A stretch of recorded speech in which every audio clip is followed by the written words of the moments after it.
அண்மை செய்தி மயிலாடுதுறை மாவட்டம் தரங்கம்பாடி மற்றும் வானகிரி கிராம மீனவர்கள் கடலில் இறங்கி போராட்டம் நடத்தி வருகிறார்கள். மீனவர்களுக்கு ஆதரவாக வணிகர்களும் கடையடைப்பு போராட்டத்தில் ஈடுபட்டிருக்கிறார்கள். மயிலாடுதுறை மாவட்டம் தரங்கம்பாடி மற்றும் வானகிரி கிராம மீனவர்கள் கடலில் இறங்கி போராட்டம் நடத்துகிறார்கள். கூடுதல் விவரங்களை வழங்குவதற்காக செய்தியாளர் மோகன் இணைகிறார். மோகன், மீனவர்களுடைய கோரிக்கை என்ன? எதனை எதிர்த்து கடலில் இறங்கி போராட்டம் நடத்துகிறார்கள், கருப்பு கொடி காட்டுகிறார்கள்? திலகவதி, மயிலாடுதுறை மாவட்டத்தை பொறுத்த வரைக்கும் 28 மீனவ கிராமங்கள் அமைந்துள்ளது. தற்போது தரங்கம்பாடியில் அந்த கருப்பு கொடி ஆர்ப்பாட்டமானது நடைபெற்று வருகிறது. மாவட்ட தலைமை கிராமமான தரங்கம்பாடி மற்றும் வானகிரி பகுதியில் உள்ள மீனவர்கள் அந்த பகுதியில கடல்ல இறங்கி தங்களது படகுகளில் கருப்பு கொடி ஏந்தி வலம் வந்த நிலையில மீனவ பெண்கள் மற்றும் நூற்றுக்கணக்கான மீனவர்கள் கடலில் கருப்பு கொடி ஏந்தி போராட்டத்தில் ஈடுபட்டுள்ளனர். முக்கியமா இவர்களோட பிரதான கோரிக்கை அப்படின்னு பார்த்தோம்னா, அரசால் தடை செய்யப்பட்ட வலைகள், சுருக்குமடி வலை, இரட்டைமடி வலை உள்ளிட்ட வலைகளை தடை செய்யணும். அந்த வலைகளை மீறி பயன்படுத்தும் மீனவர்கள் மீது உரிய நடவடிக்கை எடுக்கணும்.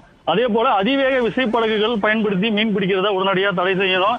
மீன்பிடி ஒழுங்குமுறை சட்டத்தை முறையாக அமல்படுத்தணும் அப்படின்ற கோரிக்கையை வலியுறுத்தி தான் இந்த போராட்டம் நடைபெற்று வந்து கொண்டிருக்கிறது. சுமார் 20க்கும் மேற்பட்ட கிராமங்கள் அந்தந்த இந்த 2 மீனவர் கிராமங்களுக்கு ஆதரவு கொடுத்து சீர்காழி அருகே வானகிரி பகுதியிலையும் தரங்கம்பாடி கடற்கரை பகுதியிலும் இந்த ஆர்ப்பாட்டம் கடல்ல இறங்கி நடைபெற்று வந்தது. தற்போது தரங்கம்பாடி கடற்கரை பகுதியில் ஆர்ப்பாட்டத்தில் ஈடுபட்டிருந்த 1000க்கும் மேற்பட்ட மீனவர்கள் நாகை சென்னை தேசிய நெடுஞ்சாலை இந்த தரங்கம்பாடி கடைவீதியில சாலை மறியல் போராட்டத்தில் ஈடுபட்டு வந்துட்டு இருக்காங்க. அந்த காட்சிகளை நம்ம பார்த்து வருகிறோம். அதே போல இந்த மீனவர்களின் போராட்டத்துக்கு ஆதரவு தெரிவித்து தரங்கம்பாடி பகுதியில் சுமார் 100க்கும் மேற்பட்ட கடைகளை அடித்து வணிகர்களும் ஆதரவு தெரிவித்து வருகின்றன.